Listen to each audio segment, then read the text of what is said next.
ইবাদতের ব্যাপারে আমাদের সর্বদা সক্রিয় থাকতে হবে। অর্থাৎ যে ইবাদত আমরা করব সেই ইবাদতটা কন্টিনিউ করব। আল্লাহ পাক বলেন, ওয়াবুদ রব্বাকা হাত্তা ইয়াতিয়াকাল ইয়াকিন, যে তোমরা ইবাদত করতে থাকো ওই সময় সুনিশ্চিত আসা আগ পর্যন্ত, অর্থাৎ মৃত্যুর আগ পর্যন্ত তোমরা ইবাদত করতে থাকো। এই জন্য একজন মুমিনের কখনো অবসর নাই। একজন মুমিন সে মৃত্যুর আগ পর্যন্ত সে ইবাদত করবেই, তার কোনো অবসর নাই। আল্লাহ রাসূল সাল্লাল্লাহু আলাইহি ওয়াসাল্লামকে সাহাবার জিজ্ঞাসা করলেন, ইয়া রাসূলুল্লাহ, ইয়া হাবিবাল্লাহ, আল্লাহর কাছে সবচেয়ে পছন্দীয় আমল কোন আমল? কোন আমল আল্লাহ পাক সবচেয়ে বেশি পছন্দ করেন? আল্লাহ রাসূল সাল্লাল্লাহু আলাইহি ওয়াসাল্লাম তখন তিনি কোনো নির্দিষ্ট কোনো আমলের কথা উল্লেখ করে বললেন না যে সাহাবী আল্লাহ পাকের কাছে শুধু নামাজ সবচেয়ে পছন্দীয় ইবাদত, শুধু দান সদকা সবচেয়ে বড় ইবাদত, শুধু কোরআন তেলাওয়াত করা সবচেয়ে পছন্দনীয় ইবাদত, এই কথা বললেন না। আল্লাহ রাসূল সাল্লাল্লাহু আলাইহি ওয়াসাল্লাম বললেন যে আল্লাহ পাকের কাছে সবচেয়ে প্রিয় ইবাদত হচ্ছে ওই ইবাদত যে ইবাদতটা ধারাবাহিকভাবে করা হয়, যে ইবাদতটা কন্টিনিউ করা হয়, যার মাঝে যে মাঝে মাঝে ইবাদত করলাম মাঝে মাঝে করলাম না, বিষয়টা এমন না। আল্লাহ রাসূল সাল্লাল্লাহু আলাইহি ওয়াসাল্লাম বলেন যে আল্লাহ পাকের কাছে আমল ছোট হোক কিন্তু সে আমলটা কন্টিনিউ হোক, ধারাবাহিকভাবে হোক, সেই আমলটা আল্লাহ পাকের কাছে সবচেয়ে বেশি পছন্দ। সুবহানাল্লাহ।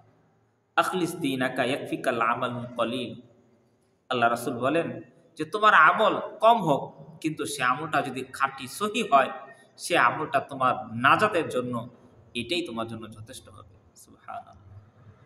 এই জন্য আল্লাহ পাকের কাছে সবচেয়ে পছন্দনীয় আমল হচ্ছে কন্টিনিউ। কন্টিনিউ অর্থাৎ হচ্ছে নিয়মিত আমল। এটা আল্লাহ পাকের কাছে সবচেয়ে পছন্দনীয় আমল। বান্দা ইবাদত করবে, নিয়মিত ইবাদত করবে, এটাই আল্লাহ পাক চান, এটাই আল্লাহ পাক বেশি পছন্দ করেন।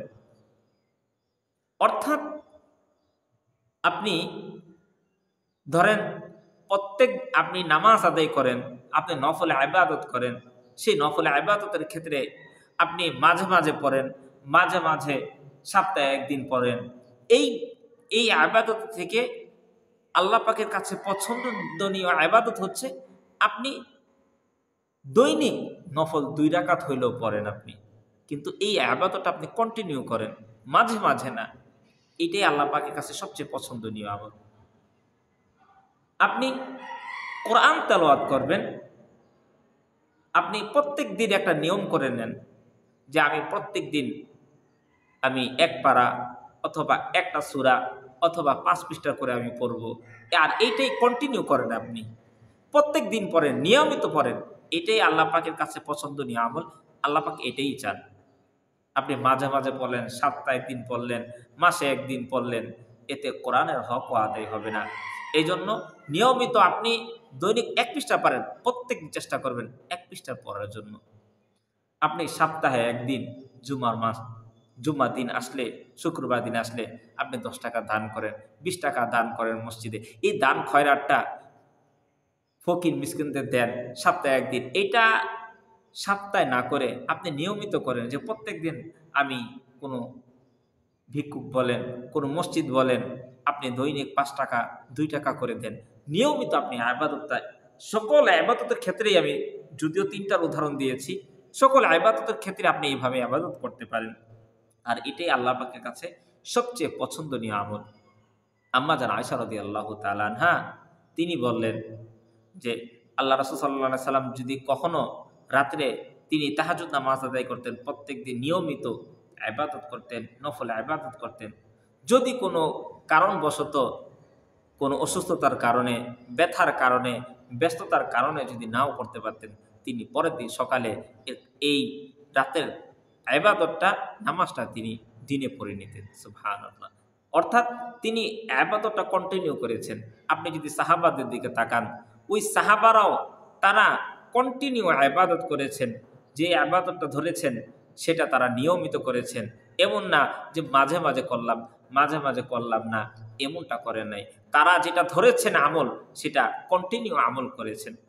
এই জন্য আমাদের কন্টিনিউ, আমাদের ছোট আমল হোক ছোট সেটা, কিন্তু এটা কন্টিনিউ করা। আপনি সপ্তাহে একদিন নফল ইবাদত করলেন 20 রাকাত 10 রাকাত, এটা না করে আপনি দৈনিক 2 রাকাত করে পড়েন নফল। আপনি সপ্তাহে এক সপ্তাহ আপনি 1 পারা করে পড়েন। আপনি এটা না করে প্রত্যেক দিন আপনি 2 পৃষ্ঠা হলেও আপনি পড়েন। এইভাবে কন্টিনিউ নিয়মিত আমল করার অভ্যাস আমাদের করতে হবে। অর্থাৎ ইবাদতের ভিতরে আমাদেরকে, ইবাদতের ব্যাপারে আমাদেরকে কন্টিনিউ করতে হবে, সক্রিয় থাকতে হবে। ছাড়লাম ধরলাম করলাম না, মন চাইলো, এমনটা যেন না হয় ভাই।